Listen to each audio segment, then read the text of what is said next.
A very good morning to all students. Once again, we are coming to introduce a new type of the case studies related to the class 12 business studies. As you know very well, in the last few videos, we discussed a lots of the important case studies related to the chapter number 1, that is the nation and significance of management, as well as the chapter number 2, that is in principle of management. Principle of management covers the two types of the principle.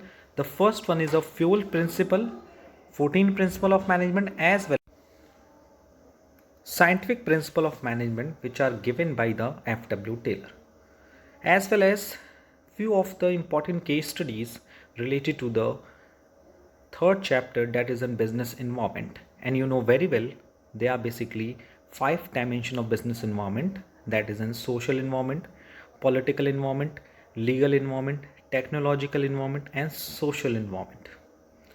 Once again, that is in social environment, political environment, legal environment, technological environment, and economic environment. So in today's video, let's we discuss the some of the important case studies which are related to the few chapters, that is in chapter number 1, 2, and 3.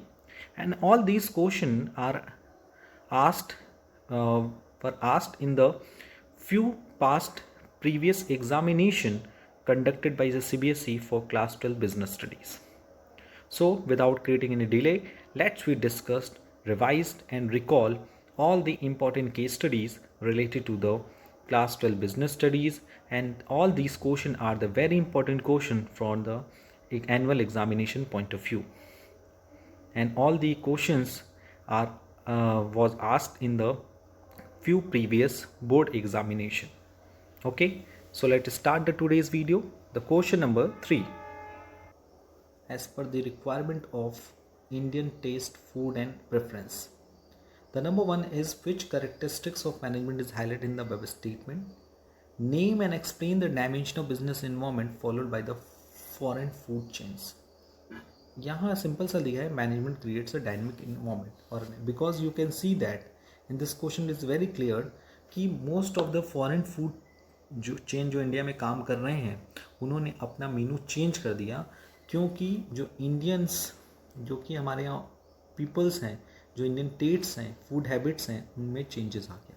So you know very well, it is very important feature of the business of the management, that is a management creates a dynamic organization. Management changes day by day. Okay, the number 2 is, name and explain the dimension of business environment followed by foreign food chains. आपको ये बताना है कि इसमें कौन सा business environment का dimension include किया गया है. Name and explain the dimension of business environment followed by the foreign food chain. So the right answer is social environment. Okay, the next is question number 4.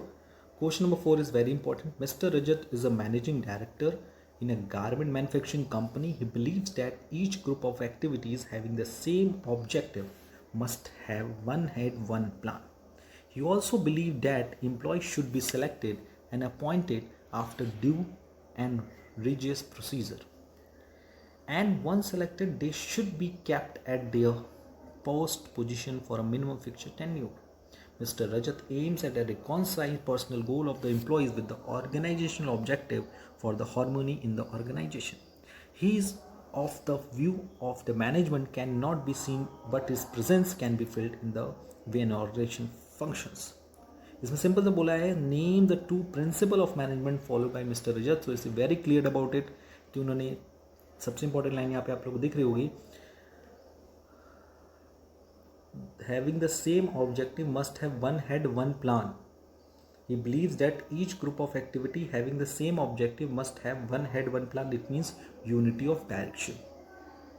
उसने ये भी कहा, he also believed that employees should be selected and appointed after a due and rigorous procedure, and once selected they should kept at their post position for a minimum tenure. It means stability of personnel. यानी दो objective मैंने आपको बताया, दो principal बताया. एक सबसे easy, unity of direction.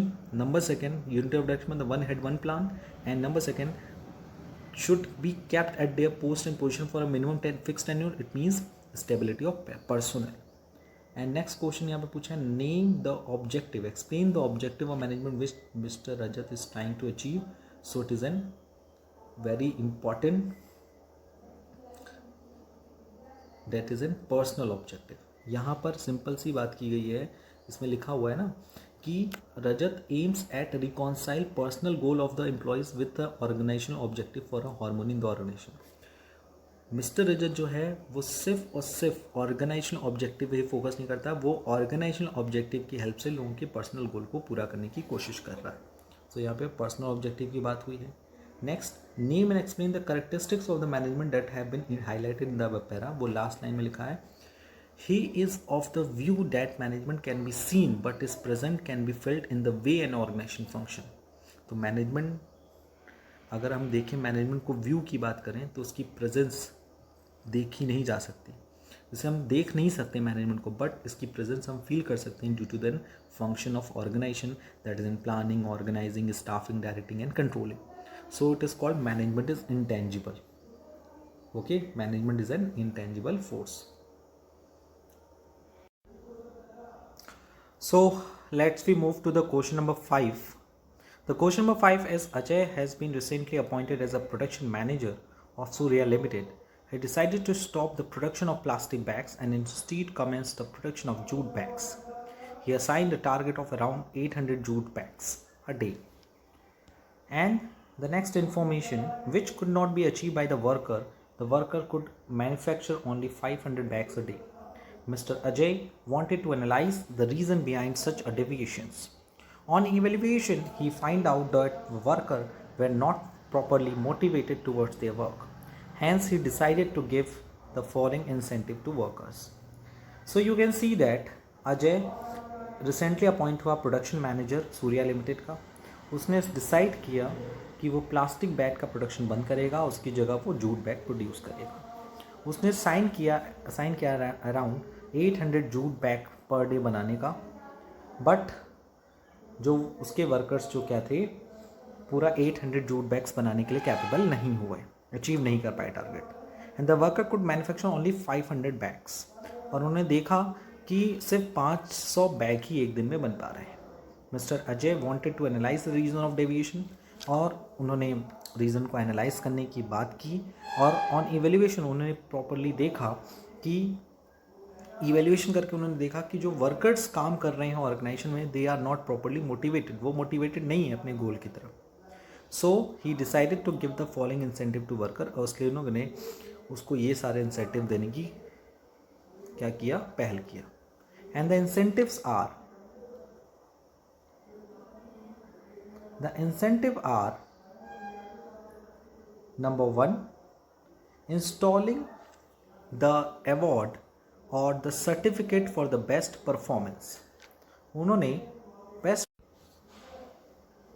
so the first is installing the award or the certificate for the best performance.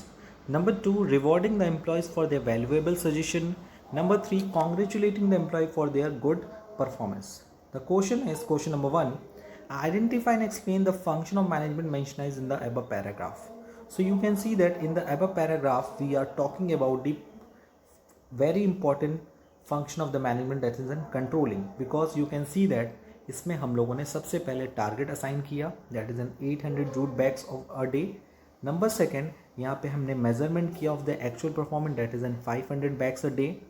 Number third, हमने डेविएशन एनालाइज किया, that is in 300 bags a day.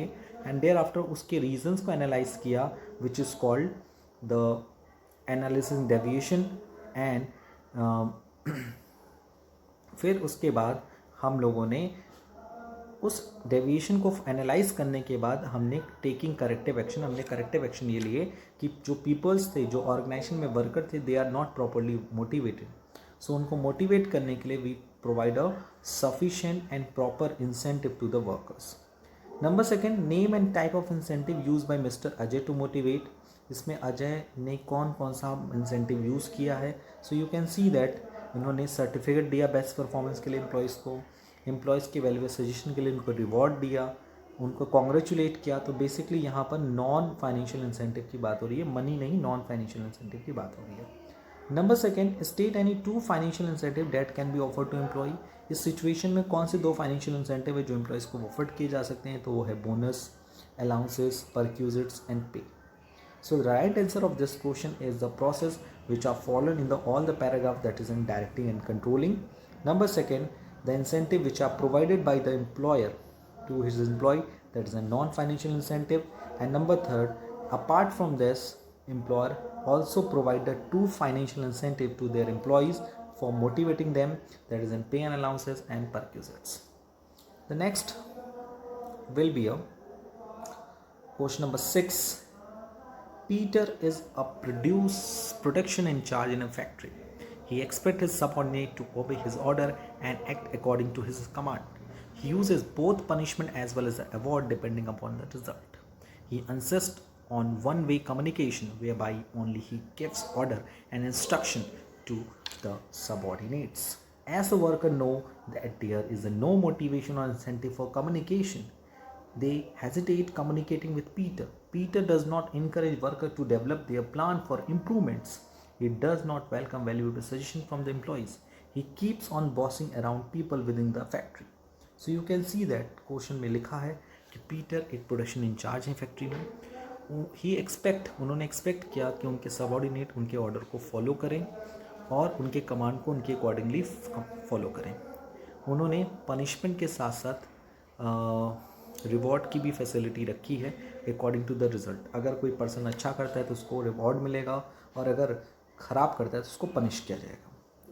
He insist on the one way communication. उन्होंने one way communication पे focus किया और only he gives order and instruction to subordinate, जिसमें सिर्फ और सिर्फ वो लोग ऑर्डर देंगे और इंस्ट्रक्शन को फॉलो करवाएंगे. As the worker know that there is no motivation और इंसेंटिव फॉर कम्युनिकेशन. और उन्होंने वर्कर्स को मोटिवेट करने के लिए या कम्युनिकेट करने के लिए उनको किस तरह का कोई मोटिवेशन या इंसेंटिव प्रोवाइड नहीं किया, जिसके कारण ऑल द वर्कर्स क्या करते थे, हेजिटेट करते थे, घबराते थे पीटर्स के साथ कम्युनिकेट करने में.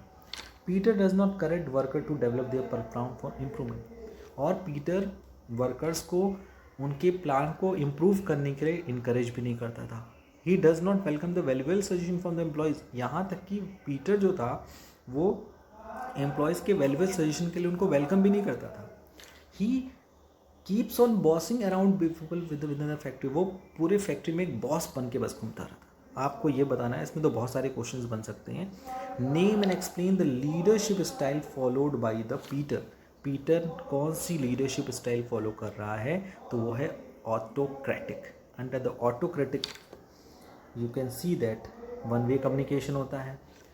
सुपीरियर सिर्फ ऑर्डर देता है अपने सबऑर्डिनेट को और सबऑर्डिनेट उनके ऑर्डर को फॉलो करते हैं, पूरा करते हैं.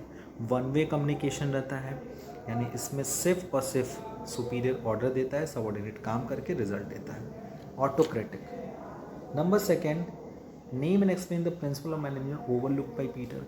पीटर ने इसमें कौन सा प्रिंसिपल ऑफ मैनेजमेंट को फॉलो नहीं किया, तो it is very simple, that is an principle of initiative.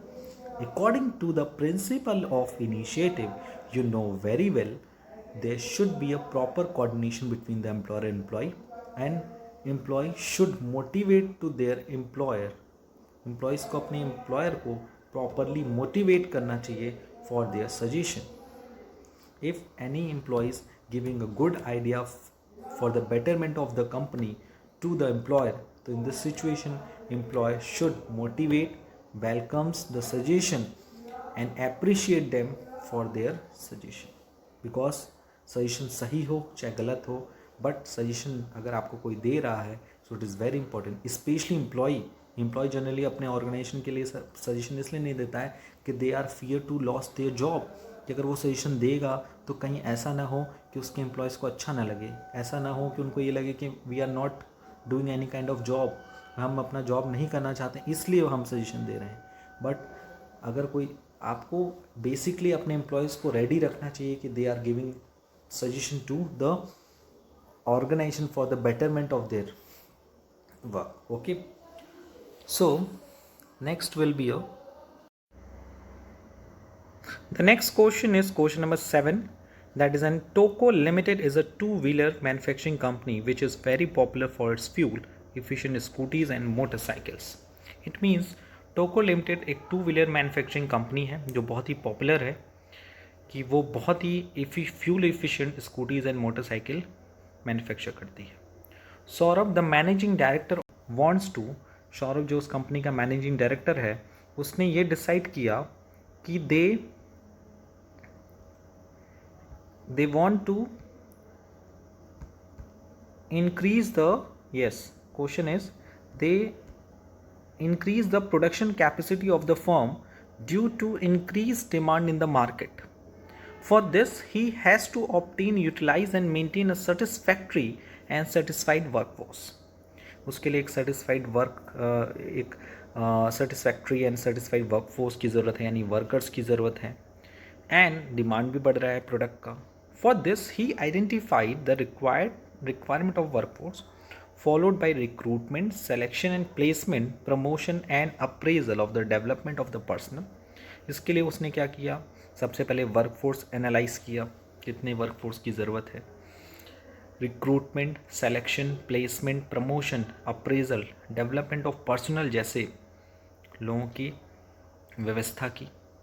In order to attain occupational specialization, Saurav has grouped the jobs of similar nature and has set up a separate department which report to a coordinating head. उसने क्या किया, इन सारे कामों के लिए separate department setup किया और वो किसी एक को क्या करेंगे, रिपोर्ट करेंगे. इसमें लिखा है name the function of management in the above para.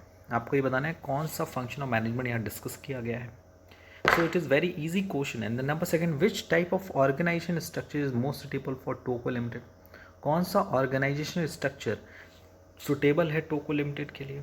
And number third, state the 3 advantages of such an organizational structure. कौन सा 3 advantage है organizational structure का इस point of view से अगर देखा जाए. So जो function of management यहाँ पे highlight हो रहा है या दिख रहा है वो है staffing and organizing. So you can see that इस पूरे पैराग्राफ में we are talking about the recruitment and selection, that is an staffing process. You know very well, in the staffing process, firstly we identify the we analyze the workforce and workload analysis which is called human resource analysis. इसके लिए हम लोग क्या करते हैं, workload and workforce analysis करते हैं कि कितने वर्कर्स हमारे पास हैं और कितने वर्कर्स की और ज़रूरत है. ओके. नंबर सेकेंड, इसके बाद हम रिक्रूटमेंट, सेलेक्शन, प्लेसमेंट, प्रमोशन के साथ साथ अप्रेजल और पर्सनल यानी कि ट्रेनिंग की बात करते हैं. किसके, ऑफ द वर्कर्स. ये पूरा जो है स्टाफिंग में आता है. और रही बात, अगर हम लोग बात करें ऑर्गेनाइजेशन की, तो इस पूरे पैराग्राफ में यू कैन सी दैट यहाँ पर उसने क्या किया है, जो सिमिलर नेचर ऑफ ग्रुप की एक्टिविटीज़ हैं उनको एक डिपार्टमेंट बना ले. लिखा हुआ है in order to attain occupational specialisation Saurabh has group the job of similar nature. उसने जो सिमिलर नेचर ऑफ ग्रुप है उनको एक साथ ग्रुप कर दिया. उसमें हम लोग क्या बोलते हैं, डिपार्टमेंटलाइजेशन. और उसने क्या किया, and has setup separate department. और उसने जो similar nature of the group of work हैं उनको से एक डिपार्टमेंट बनाया. और उस डिपार्टमेंट का ये भी डिसाइड कर दिया कि पहले सबसे पहले उसने डिफरेंट एक्टिविटीज़ डिसाइड की, recruitment, selection, placement, promotion and development of personal, सब डिसाइड किया. आफ्टर डैट उसने उसका एक पर्टिकुलर डिपार्टमेंट बनाया. यानी पहले क्या था, identification and division of work. Second, departmentalisation.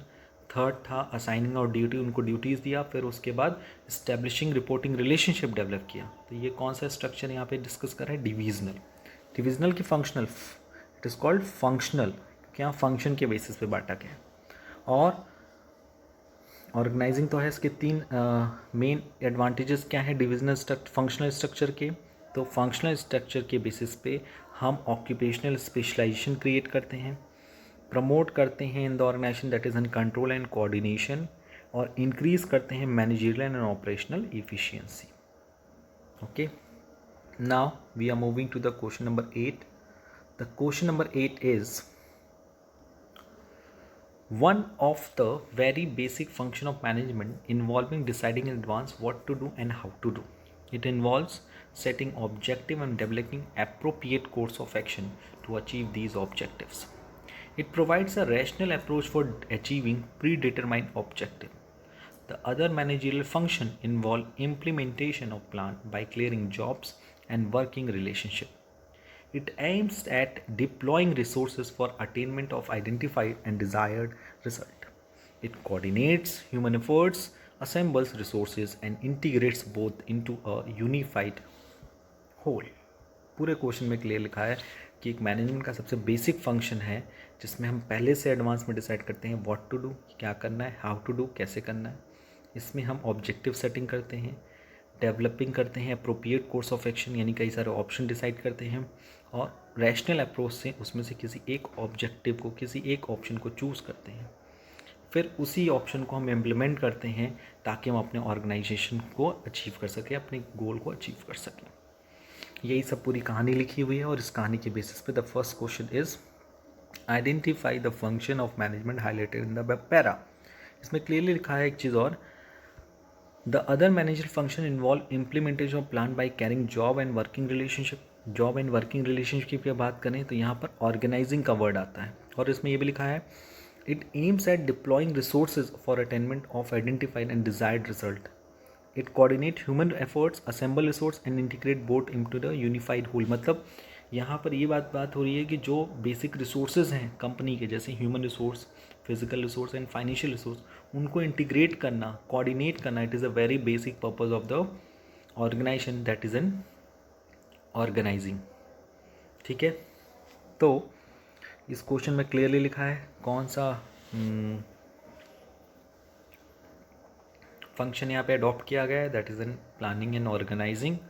और state the steps involve in each function of management mentioned in the above case. तो इसका सॉल्यूशन है कौन कौन सा स्टेप यहाँ फॉलो किया गया है. दैट्स इन, अगर हम बात करें steps in the process of planning तो यहाँ फॉलो किया गया है डिटरमाइन ऑब्जेक्टिव, ऑब्जेक्टिव डिसाइड करना, डेवलपिंग प्लानिंग प्रेमाइसेस, ये भी किया गया है, और identify alternative course of action, evaluating alternative courses and selecting an alternative, implementing the plan and follow up. ठीक है, ये सारे प्लान्स हैं. उसके बाद अगर हम लोग बात करें ऑर्गेनाइजिंग के कौन कौन से स्टेप्स हैं तो वो हैं आपका identification and division of work, second departmentalisation, third assignment of duties, fourth establishing reporting relationship. ठीक, चलते हैं नेक्स्ट क्वेश्चन पे. The next question is question number 9. Kunal, a CEO of a company, believes in using environment-friendly technique of the production to avoid government intervention in the business. He firmly believes in setting benchmark which must be adhered to during production.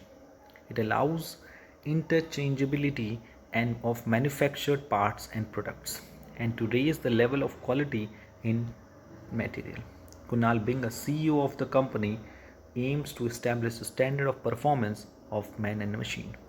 तो you can see that in this question, Kunal एक company है जिसका वो CEO है. वो company ये believe करती है कि वो इन्वायरमेंट फ्रेंडली टेक्निक से प्रोडक्शन करेगी और अवॉइड करेगी गवर्नमेंट इंटरवेंशन को बिजनेस में.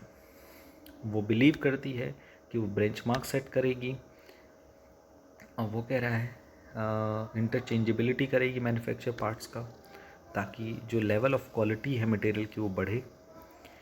और Kunal being a CEO of the company AIIMS establish standard of performance of the man and machine. वो चाहते हैं कि मैन और मशीन जो हैं उनकी परफॉर्मेंस के स्टैंडर्ड अच्छा हो, बेटर हो. तो सिंपल से यहाँ बोला है at which level of management Kunal is working. तो Kunal is a CEO of the company and CEO are related to the top level of the management. Second, name and explain the technique of the Taylor use by the CEO of the company. उसने कौन सी technique use कर रहे हैं. That is N, इस पूरे point of view से अगर देखा जाए तो उसकी जो टेक्निक्स हैं वो है स्टैंडर्डाइजेशन ऑफ वर्क. चाहे वो प्रोडक्शन का वर्क हो, चाहे वो ह्यूमन रिसोर्स का वर्क हो, चाहे वो प्रोडक्शन का वर्क हो, चाहे वो इम्प्लीमेंटेशन ऑफ द प्लान का वर्क हो, इस पूरे फंक्शन में you can see that we are talking about the standardization of the work. We are focusing on the standardization of work. It means अगर वर्क स्टैंडर्ड रहेगा तो result automatic standard के according आएगा. Next, name and explain the dimension of business environment. Kunal wanted to avoid by using environmental friendly method of production, तो उसमें clearly लिखा है इस पैराग्राफ में कि वो गवर्नमेंट इंटरवेंशन से बचना चाहता है, वो ऐसा प्रोडक्शन मेथड फॉलो नहीं करना चाहता है जिसके लिए गवर्नमेंट उसको इंटरवेंट करे, उसे रोके, उसे परेशान करे या उसके प्रोडक्शन को एक तरह से रोक दे। तो इस सिचुएशन में you can see that Kunal is focusing on the legal environment. Okay, next question number 10। Naveen is a managing director of Taste Good Limited, a firm engaged in production of eatable like biscuits, breads, chips, snacks, etc. Since eatable are supposed to be consumed within a prescribed period, hence Naveen makes sure that the date of manufacturing expiry is mentioned on all the product produced by his firm. नवीन जो है वो taste good limited का managing director है जो engaged है कुछ eatable products जैसे biscuit, bread, chips और स्नैक्स में। और you know very well, eatable जो प्रोडक्ट्स होते हैं उनको खाने के लिए एक प्रॉपर टाइम होता है, पीरियड होता है। Naveen make sure that the date of manufacturing, Naveen को ये चाहता है कि किसी को कोई प्रॉब्लम ना हो, इसलिए वो हर प्रोडक्ट पे वो चाहता है जो प्रोड्यूस हो रहा है उसकी मैन्युफैक्चरिंग डेट और एक्सपायरी डेट मेंशन हो। He realized the importance of having a good and efficient distribution channel for the purpose of selling staples. वो चाहता है कि जो ईटेबल्स हैं, जो ईटेबल्स प्रोडक्ट्स हैं, उनका सेल क्विक हो, तेज़ी से हो, एफिशिएंट डिस्ट्रीब्यूशन चैनल हो। पहला तो इसमें कुछ क्वेश्चन पूछा है, जिससे first is name the level of management eight which Naveen is working. तो नवीन क्या है, is a managing director. Managing director इसमें आता है टॉप लेवल में आता है। सेकेंड इसमें पूछा है managing name and explain the consumer right which Naveen is taking care of. यहाँ इस क्वेश्चन में ये भी पूछ रहा है कि नवीन किस कंज्यूमर राइट के बारे में बात कर रहा है जिस पे वो ज़्यादा फोकस कर रहा है कि हम ऐसा काम ना करें जिससे कि कंज्यूमर का जो राइट है वो वायलेट हो। तो ये है right to information. You know very well, according to the right to information there should be a sufficient and relevant information about the product communicate to the purchaser. यानी अगर परचेजर कोई product खरीद रहा है तो उसे इस प्रोडक्ट के बारे में सफिशिएंट एंड रीजनेबल नॉलेज पता होनी चाहिए। अगर उसे उस नॉलेज पता नहीं है, इट मीन्स इसका सीधा सीधा मतलब ये है कि उसका राइट टू इन्फॉर्मेशन जो राइट है वो वायलेट हुआ है। इसमें आप ये भी कह सकते हैं किस मार्केटिंग के किस एस्पेक्ट को ध्यान में रखा गया है, तो उसमें ये क्वेश्चन भी बन सकता है, that is N labelling. Labelling में पता है ना, you know very well, labelling हम क्या करते हैं after packaging of the product. Packaging क्या करता है, प्रोडक्ट को कन्वीनियंट बनाता है यूज़ करने में और उसे सिक्योर करता है। उसी तरह से लेबल क्या करता है, उस प्रोडक्ट से रिलेटेड जो इंपॉर्टेंट इन्फॉर्मेशन है जैसे स्टेचुरी इन्फॉर्मेशन और यूजेज इन्फॉर्मेशन, कैसे यूज़ करना है, इस तरह की चीज़ें जो हैं उस तक कम्युनिकेट करने की कोशिश करता है। Next is question number 11। Move limited is a 4-wheeler manufacturing company which manufacturing small and mid size के cars. Its managing director Sanjay Gupta focuses on satisfaction of customers' needs. He believes that in the long run, an organization it can achieve its objective of maximization of profit by identifying the needs of its present and prospective buyers. He also gives due importance to consumer protection. He has set up a consumer services and grievances sales to provide better post sales to consumer. In order to promote the products, he uses impersonal tools of promotion through various modes like magazine, newspaper and radio. बहुत simple सा concept है कि इसमें आपको बताना है कि कौन सा मार्केटिंग मैनेजमेंट फिलॉसफी यहाँ पे संजय ने क्या किया है, फॉलो किया है। तो बहुत ही सिंपल सा क्वेश्चन है कि यह इस क्वेश्चन में मार्केटिंग कॉन्सेप्ट को फॉलो किया गया है क्योंकि we are talking about the consumer satisfaction. यहाँ पर हम लोग कंज्यूमर सेटिस्फैक्शन की बात करते हैं। लिखा है ना, he also give due importance to consumer protection. Consumer services, उसको प्रॉपर हम सर्विस प्रोवाइड करें ताकि कंज्यूमर सेटिस्फाइड रहे। तो ये है मार्केटिंग कॉन्सेप्ट। सेकंड है name the consumer right which is protected by the company. Company ने किस राइट को, कंज्यूमर के राइट को प्रोटेक्ट किया, that is an right to be heard. Right to be heard मतलब एक कंज्यूमर अपनी बातें लोगों तक पहुंचा सकता है, इसके लिए उस कंपनी ने क्या किया है, कई तरह के cell grievances cell consumer service centre बनाए हैं। नेक्स्ट है कौन सा प्रमोशनल टूल जो है वो यहाँ पर देखने को मिल रहा है, that is N advertising. And fourth, उस प्रमोशनल टूल का क्या क्या फीचर है, that is in paid form, impersonal and identified sponsor. Okay, so in today's video इतना ही, बट आने वाले वीडियोज़ में हम और सारी case studies, important board questions discuss करेंगे और इस क्वेश्चन को भी और डिटेल में डिस्कस करेंगे। आज के लिए इतना ही। Thank you, thanks a lot and take care.